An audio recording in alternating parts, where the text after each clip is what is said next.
Filipenses, capítulo 2.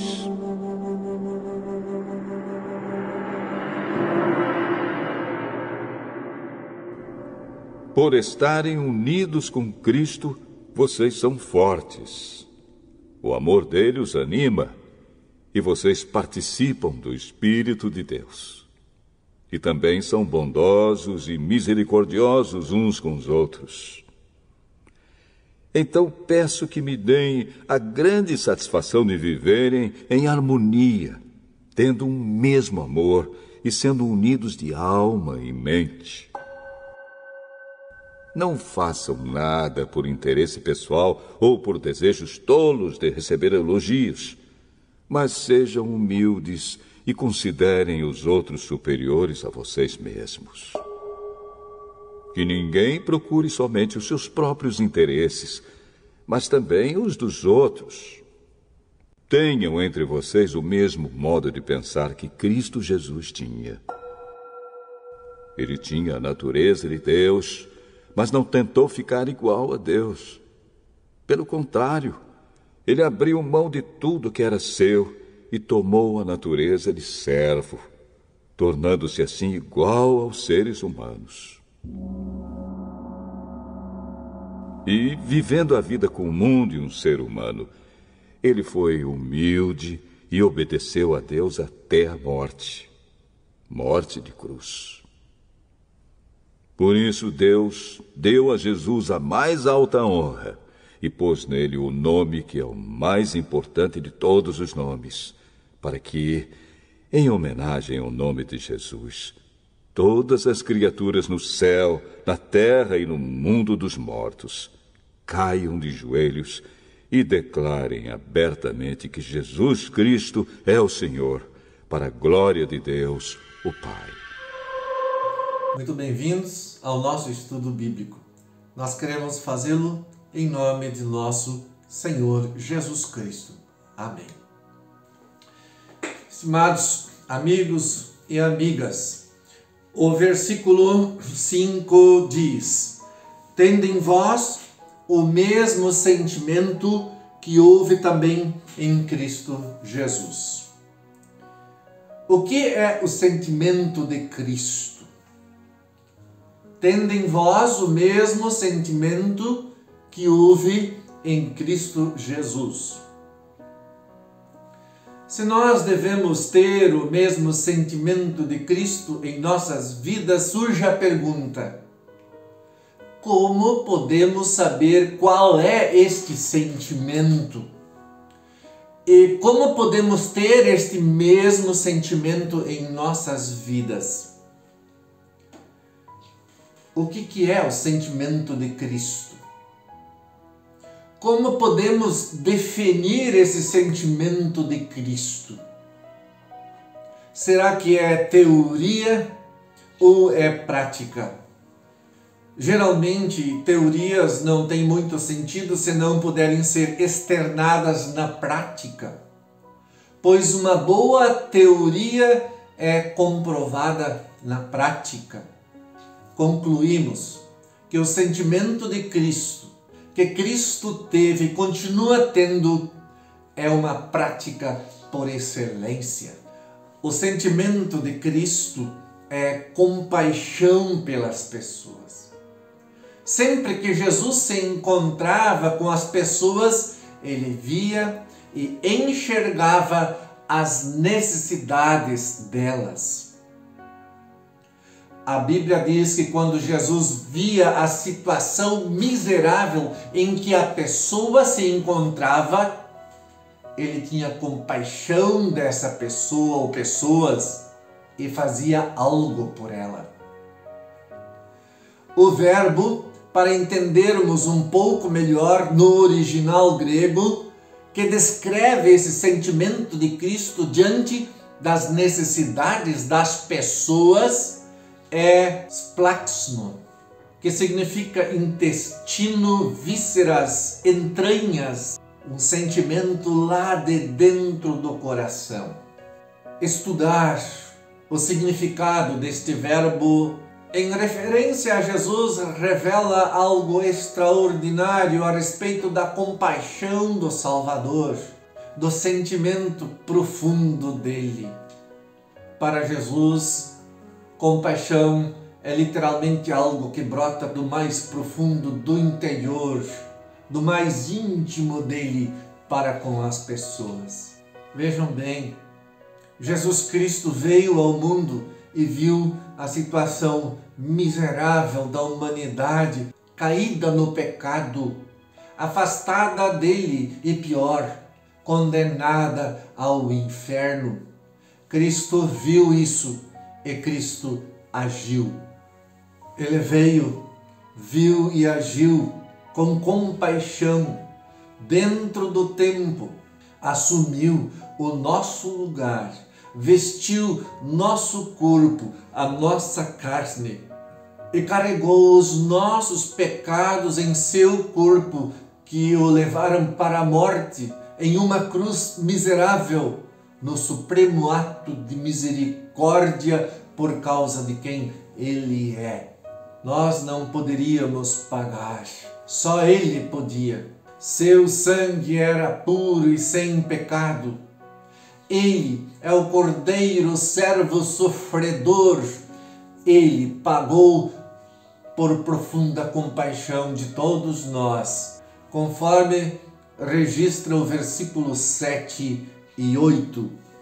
A si mesmo se esvaziou, assumindo a forma de servo, tornando-se em semelhança de homens e reconhecido em figura humana, a si mesmo se humilhou, tornando-se obediente até a morte e morte de cruz. Porque Cristo é quem Ele é, a misericórdia encarnada. Ele faz o que faz, salva por misericórdia. E Ele nos torna sua própria imagem, pessoas também misericordiosas, na medida em que ficamos na sua companhia, andar com Cristo. E Ele nos torna sua própria imagem, pessoas também misericordiosas, na medida em que ficamos na sua companhia.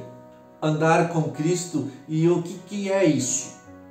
Andar com Cristo é segurar na mão dele, é deixar levar-se pela sua palavra, é ler, ouvir, aprender e praticar. Nós podemos fazer isto, nós temos essa palavra divina que Ele inspirou. Ele é o nosso pastor que vai na frente e nos guia.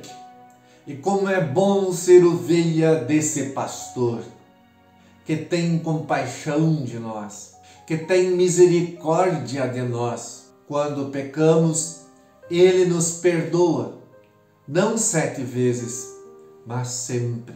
Esse é o sentimento que Jesus quer que tenhamos.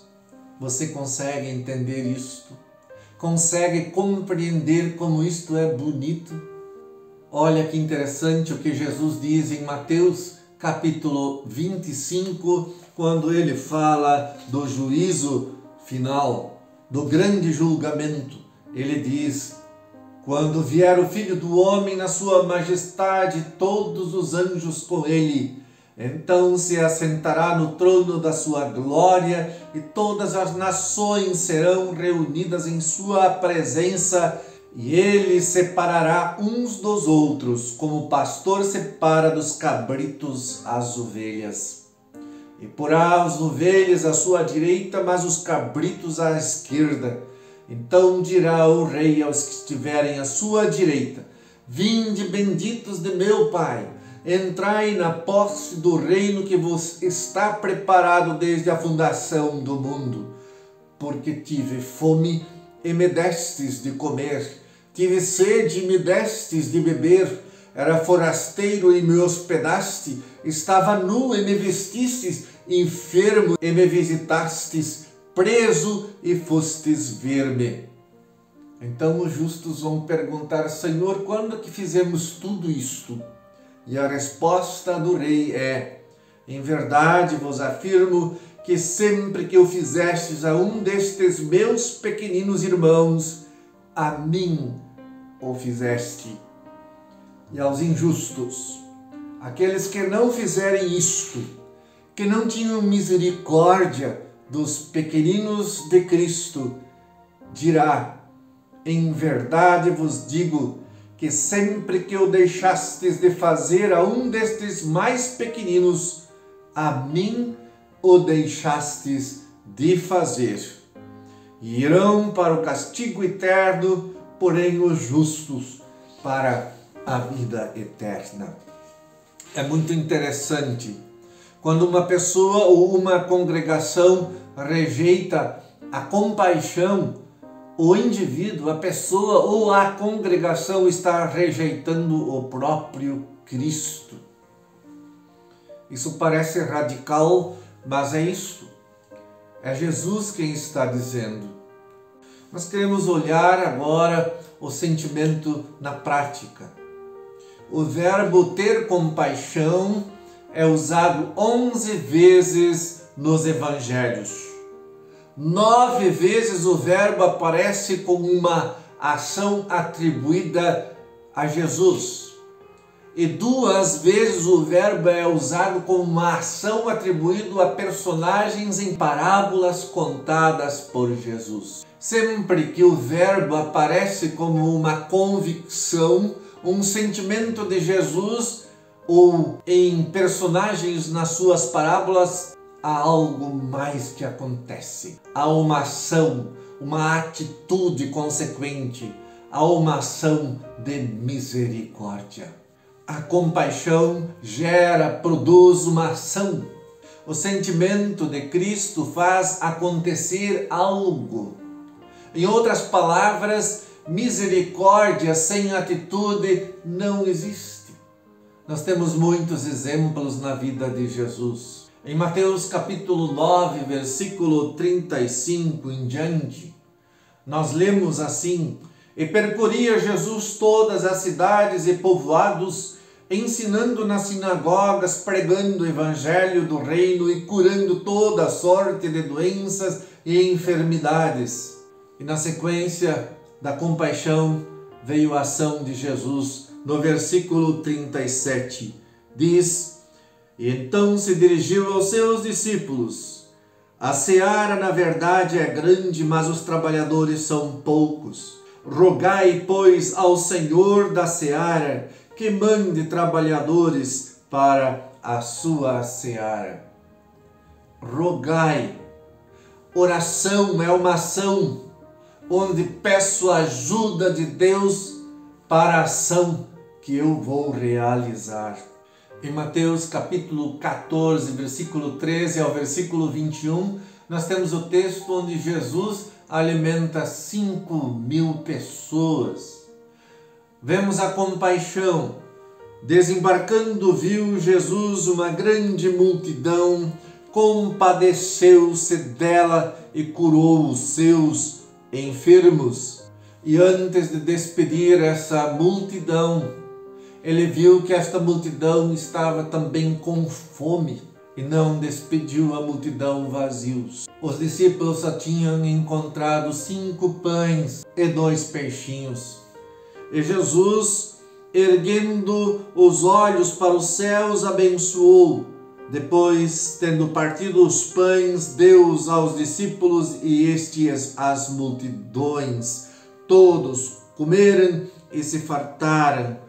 E dos pedaços que sobraram, recolheram ainda 12 cestos cheios. Jesus compadeceu-se da multidão. Estimado irmão e irmã, tende em vós o mesmo sentimento de Cristo. Tende compaixão, tende misericórdia, sejam elos de ligação. Nós temos, sim, muitos pequeninos de Cristo para acolher e ajudar. Isto não significa apenas alcançar bens materiais, tão necessários sim, com estas últimas enchentes que aconteceram aqui no sul. Pessoas que perderam seus pertences, suas casas, invadidas pelas águas. Sei que existem várias mobilizações. Também há pessoas, famílias, que precisam de ajuda nesse tempo de Covid, da pandemia mundial. Muitos perderam os seus empregos. E como sustentar a família? Nós podemos ter misericórdia, sim, dessas pessoas. Nós podemos ter misericórdia dos caídos, dos doentes, dos que sofrem, dos deprimidos, colocando-nos ao seu lado, dando segurança. Muitas vezes não precisamos nem falar nada, só estar junto, ouvir, dividir a carga. Queridos, que Deus nos ajude, com o seu Espírito Santo, a termos compaixão, a termos o sentimento de Cristo, sentimento de misericórdia para com o próximo. É para isso que Deus nos colocou aqui, nesse mundo. Amém.